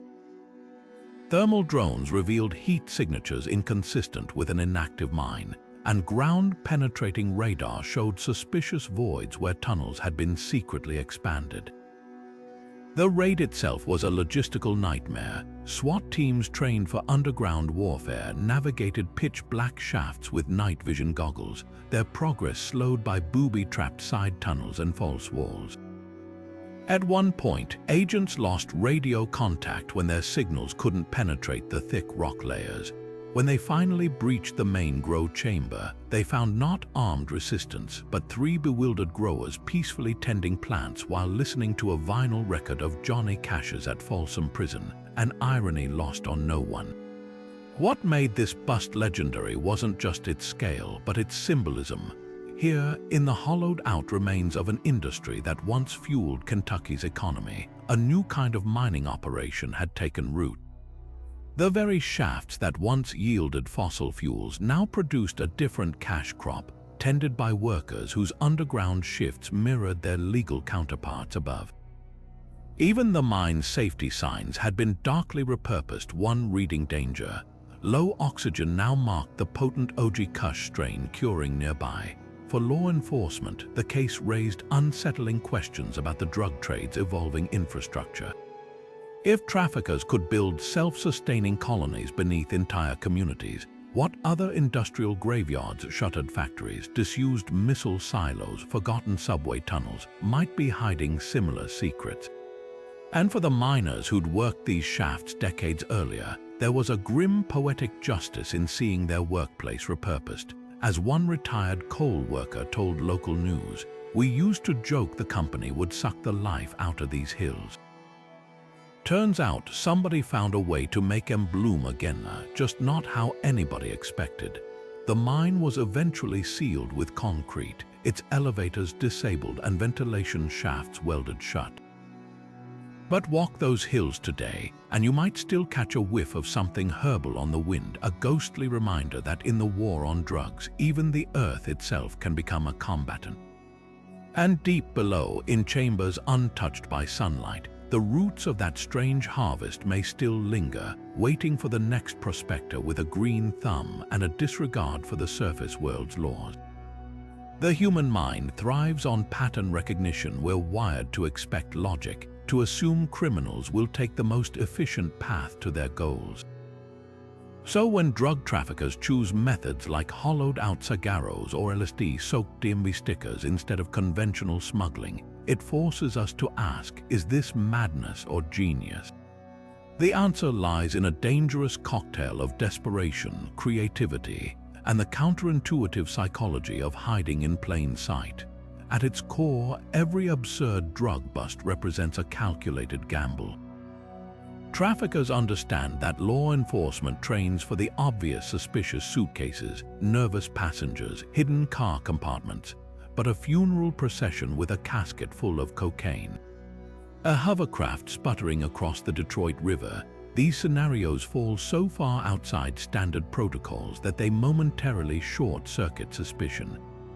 It's called the novelty advantage in behavioral psychology. When something is bizarre enough, our brains struggle to categorize it as a threat. One customs agent admitted after the Virgin Mary statue bust, "We were trained to spot smuggler tells, not interpret religious iconography." Yet there's a darker dimension to this creativity, the escalating arms race between traffickers and interdiction efforts. As airport scanners evolved to detect body cavities, smugglers moved to swallowing drug-filled condoms. When sniffer dogs were trained on those, they switched to liquid meth in shampoo bottles. Each failed absurdity pushes them toward even wilder innovations. A captured cartel logistics coordinator put it chillingly, "When they expect poetry, we write gibberish. When they learn gibberish, we switch to hieroglyphics." The goal isn't just evasion, it's overwhelming the system's capacity to adapt. Desperation fuels these high-risk schemes in ways rational actors would avoid. For low-level traffickers facing poverty or cartel violence, the potential rewards outweigh the insanity. Consider the Honduran fisherman who attempted to tow a submarine's worth of cocaine through a hurricane. When arrested, he shrugged. Drowning at sea was preferable to returning empty-handed. This fatalism creates what criminologists call a black swan smuggling, a method so implausible that their very absurdity becomes an asset. But there's another, often overlooked factor at play: cultural blind spots.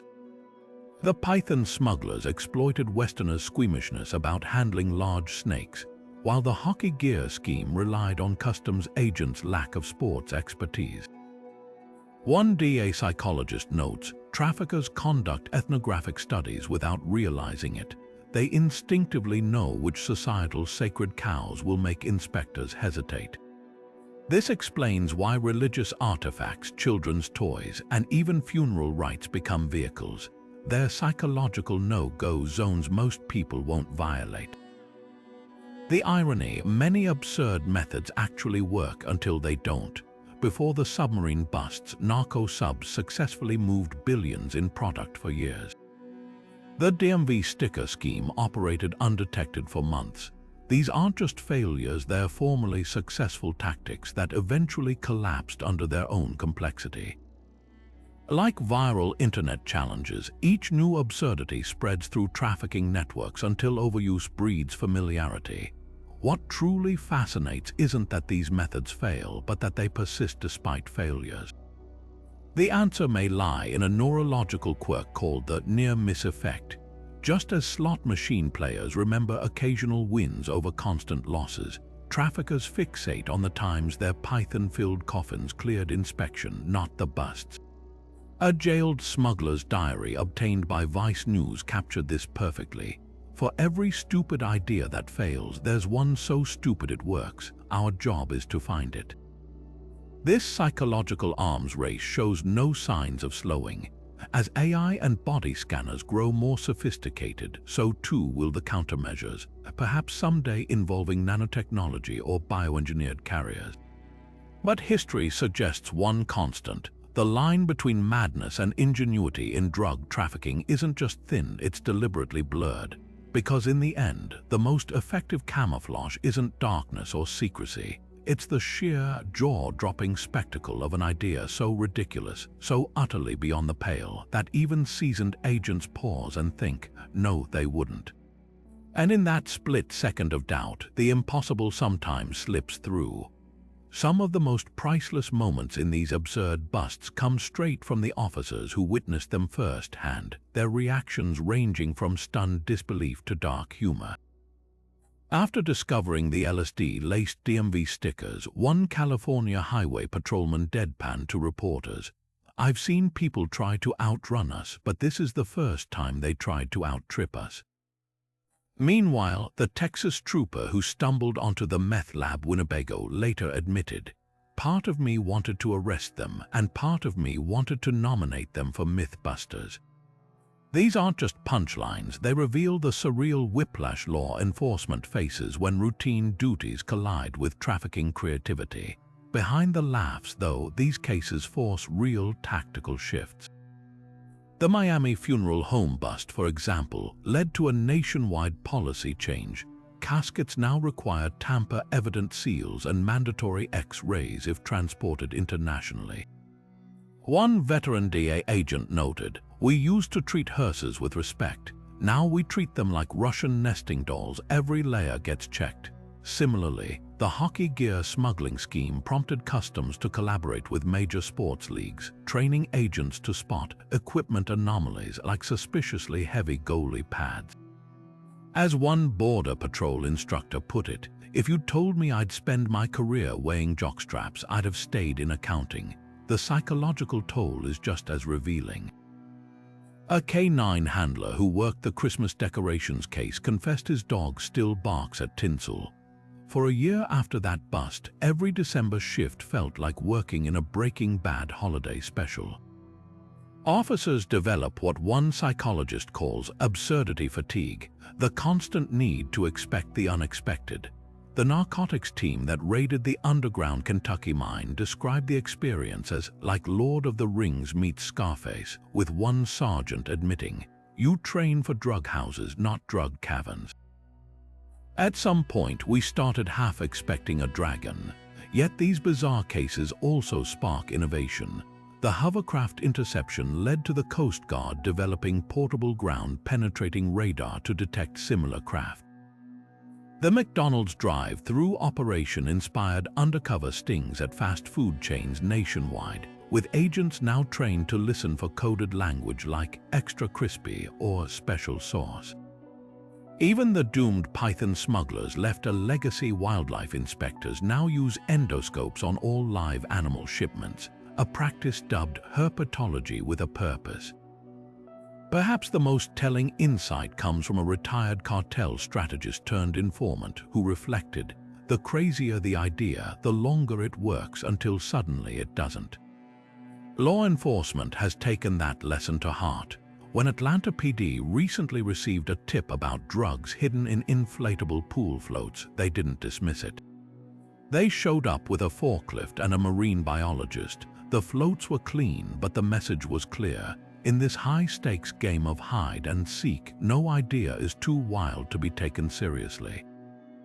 After all, as the agent who busted the Beverly Hills mansion lab put it, if there's one thing these cases prove, it's that traffickers have way too much time on their hands, and we can't afford not to match that energy. Hollywood has always had a love affair with the drug trade, but reality often outshines even the wildest screenwriters' imaginations. The sheer audacity of real-life busts, from cocaine-stuffed cigarros to LSD-drenched DMV stickers, has rewritten the script for how trafficking gets portrayed on screen. Take American Made, the 2017 Tom Cruise vehicle based on the true story of Barry Seal, a pilot who smuggled drugs for the Medellin cartel. While the film captured the reckless bravado of aerial smuggling, it barely scratched the surface of the absurdity we've seen in actual busts. Real-life traffickers don't just fly planes under the radar. They build submarines, hollow out religious artifacts, and turn abandoned water parks into grow operations.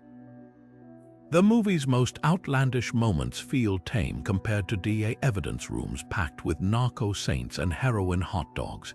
This crossover between reality and fiction goes beyond dramatizations. Discovery Channel's Drugs, Inc. and Netflix's Drug Lords routinely feature segments on bizarre busts, treating them like high-stakes heist stories rather than crime reports. The hockey pad heroin scheme, that's straight out of a Mission Impossible plot, except it happened in real NHL locker rooms. The underground Kentucky mine bust could have been a justified storyline, complete with backwoods ingenuity and dark humor. Even procedural dramas like Breaking Bad and Narcos now seem almost conservative in their storytelling when you stack them against true cases where funeral homes doubled as cartel distribution centers. But the influence runs deeper than direct adaptations. These busts have reshaped pop culture's entire vocabulary around smuggling. Before the hovercraft incident, the phrase "drug mule" conjured images of swallowed condoms or suitcase compartments. Now, it could mean anything from a weeping Virgin Mary statue to a championship Afghan hound. Late-night hosts and meme creators feast on the irony. Jimmy Kimmel once joked that the DMV sticker bust proved even government bureaucracy can be a psychedelic experience. TikTok compilations of absurd drug busts regularly go viral, with Gen Z users remixing footage of narco subs or meth lab RVs into surreal memes.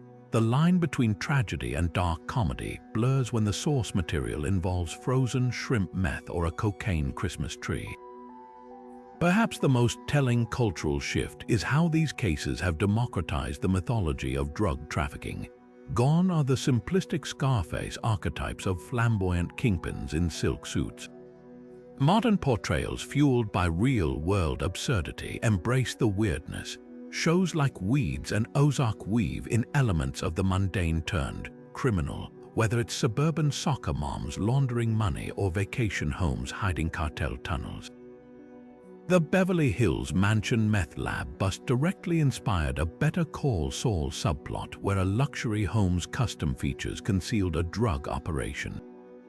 Audiences now expect layers of irony. The more respectable the facade, the darker the secret. Even video games have gotten in on the action. Grand Theft Auto Online's contraband missions let players smuggle drugs in everything from ice cream trucks to movie props, a clear nod to real-life traffickers' creativity. Indie games like Cartel Tycoon include mechanics where players must innovate new smuggling methods to outwit law enforcement, mirroring the real-world arms race between traffickers and the DEA. The underground mine Grow Op could have been ripped from Red Dead Redemption 2 Moonshine side quests, where players repurpose abandoned spaces for illicit production. What makes these real-life cases so culturally sticky is their inherent duality. They're simultaneously terrifying and darkly comedic, a blend that resonates in an era where true crime and satire coexist seamlessly. Podcasters dissect the funeral home bust with the same enthusiasm they'd apply to a Coen Brothers film, marveling at the theatricality of grieving actors and hollowed-out caskets. The cocaine-filled cigarros have become shorthand for the Southwest's ongoing struggle with border security, referenced in everything from political cartoons to country songs. But beneath the entertainment value lies a sobering truth. These busts hold up a funhouse mirror to societal vulnerabilities. The McDonald's drive-thru operation exposed how easily trust in everyday systems can be weaponized. The DMV stickers revealed gaps in bureaucratic oversight. When a pop culture moment like the Wolf of Wall Street glorifies excess, real traffickers take notes, hence the Beverly Hills Mansion's blend of opulence and criminality. The feedback loop between reality and fiction keeps spinning, each one pushing the other toward new extremes of creativity and caution. So the next time you watch a crime drama and think, "That's unrealistic," remember, somewhere a smuggler is already workshopping something even wilder. And when Hollywood inevitably turns their story into a blockbuster, the punchline will write itself because truth isn't just stranger than fiction these days. It's more inventive, more brazen, and far harder to believe. The game of cat and mouse between smugglers and law enforcement has escalated into a technological arms race where every absurd bust sparks a countermeasure more advanced than the last. Today's drug screening isn't just about sniffing dogs and X-rays, it's a symphony of AI, quantum physics, and good old-fashioned detective work turned up to 11. Take the cargo scanners at major ports, for example. Gone are the days of blurry black and white images where cocaine bricks might hide behind dense machinery. Modern systems use muon tomography, a cosmic ray-based imaging that's essentially an X-ray on steroids. These detectors can peer through 12 feet of steel like it's cellophane, revealing not just the shape of hidden contraband but its atomic composition. When traffickers started stuffing drugs into engine blocks or lead-lined suitcases to fool traditional scanners, muon tech exposed them instantly by rendering the shielding useless. But the real revolution is happening at the molecular level. Portable spectrometers the size of smartphones can now detect trace amounts of narcotics on surfaces, whether it's a suitcase handle, a dollar bill, or the stitching of those infamous hockey pads. These devices work by vaporizing microscopic particles with lasers, then analyzing the light spectrum they emit. The result, a narcotics detector so sensitive it caught a smuggler who'd washed his hands 6 times after handling heroin. And when traffickers tried switching to odorless, chemically masked drugs, authorities deployed graphene-based sensors capable of identifying single molecules of narcotics in the air. One customs agent likened it to sniffing a needle in a planetary-sized haystack. AI has become the unsung hero of interdiction. Machine learning algorithms trained on millions of bust records can now flag suspicious patterns humans would miss. When that Winnebago meth lab was pulled over, it wasn't just the broken taillight. An AI had cross-referenced its route with pseudoephedrine purchases, weather patterns favoring chemical venting, and even the RV's unusually frequent stops at industrial supply stores. Similar systems monitor dark web forums in real time, parsing coded language to predict emerging smuggling trends before they hit borders. After the LSD-laced DMV stickers surfaced, AI models scoured procurement records nationwide and flagged 17 other government agencies using similar adhesive supplies, preventing copycat schemes. Yet for all the high-tech wizardry, some of the most effective tools are surprisingly low-fi. Take the bounce test developed after the frozen shrimp meth bust, a simple drop test where packages that land with suspiciously rigid thuds get flagged for inspection. Or the wiggle check for statues and figurines, where agents gently rock them to detect unnatural weight distribution. These low-tech solutions thrive because they exploit the one flaw in traffickers' creativity: physics. You can't chemically mask an object's density or override the laws of motion. No matter how clever your hiding spot, the human element remains irreplaceable. Behavioral analysis units train officers to spot micro-expressions, a fleeting grimace when asked about a casket's contents, or excessive eye contact to appear honest. One officer described intercepting a smuggler with heroin-filled prosthetic legs because the man's gait was too fluid for someone who'd supposedly lost both limbs. Real amputees, he noted, adjust their weight differently. Looking ahead, the next frontier is biometric tracking. Experimental systems at airports map passengers' vein patterns and compare them against baseline stress indicators, while drones equipped with hyperspectral cameras can scan entire shipping yards for chemical signatures from above. But traffickers are adapting too. Some are now 3D printing drug packages that mimic human tissue density, or using CRISPR-edited bacteria to produce narcotics in transit, leaving no detectable traces until activated. This endless innovation cycle reveals an uncomfortable truth. For every sci-fi interception method, traffickers will engineer an equally surreal countermove. Yet what's changed isn't just the technology, it's the mindset. Modern detection doesn't just ask, where could drugs be hidden? It demands, where couldn't they be? After finding cocaine in weeping statues and heroin in hot dogs, the answer, it seems, is nowhere. And that's precisely why today's scanners don't just look for drugs. They hunt for the absence of normalcy, knowing that in the war on smuggling, the only predictable thing is unpredictability itself. From funeral processions with cocaine coffins to LSD-soaked DMV stickers, from heroin-stuffed hot dogs to Kentucky mines turned into subterranean grow ops, America's war on drugs has produced moments so surreal they'd seem laughable if they weren't so dangerously real. These aren't just crimes, they're fevered dreams of ingenuity and desperation, where the line between criminal mastermind and mad scientist blurs beyond recognition.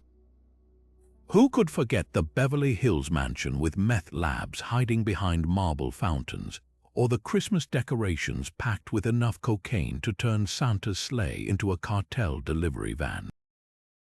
And let's not even get started on the submarine made by hand in a jungle, or the Andean condors turned into living, feathered drug mules. What unites all these busts isn't just their absurdity, it's the sheer audacity of believing they'd work. Traffickers keep pushing boundaries, betting that the more outlandish the method, the less likely law enforcement is to suspect it. And sometimes they're right until a stray cow stumbles onto a minefield of marijuana, or a pigeon exhaustedly lands on a cop car mid-smuggling run. These schemes expose a paradox at the heart of the drug war. The more extreme the enforcement, the more extreme the evasion becomes. It's an arms race where the weapons include hollowed-out cacti, weeping Virgin Mary statues, and fast food drive-thrus turned into heroin dispensaries. Yet beneath the dark humor lies a sobering truth. These busts reveal how deeply the drug trade infiltrates every corner of society, exploiting trust in religious symbols, childhood nostalgia, even grief. When traffickers hollow out Bibles or weaponize kids' lemonade stands, they're not just breaking laws, they're breaking social contracts, and for every ludicrous scheme that fails, how many slip through? The narco-subs that weren't caught mid-voyage, the funeral shipments that weren't inspected, the hockey pads that weren't X-rayed, so now it's your turn. Which of these busts left you equal parts horrified and fascinated? Was it the hot dogs, America's ballpark snack turned heroin vessel, the DMV stickers that turned mundane bureaucracy into an accidental acid trip, or the underground weed farm where miners once dug for coal? Drop your vote in the comments, and while you're at it, take a moment to marvel at one undeniable fact. In the war on drugs, reality doesn't just imitate fiction, it out-crazies it. And if history's any indication, the next chapter will be even wilder. Stay tuned.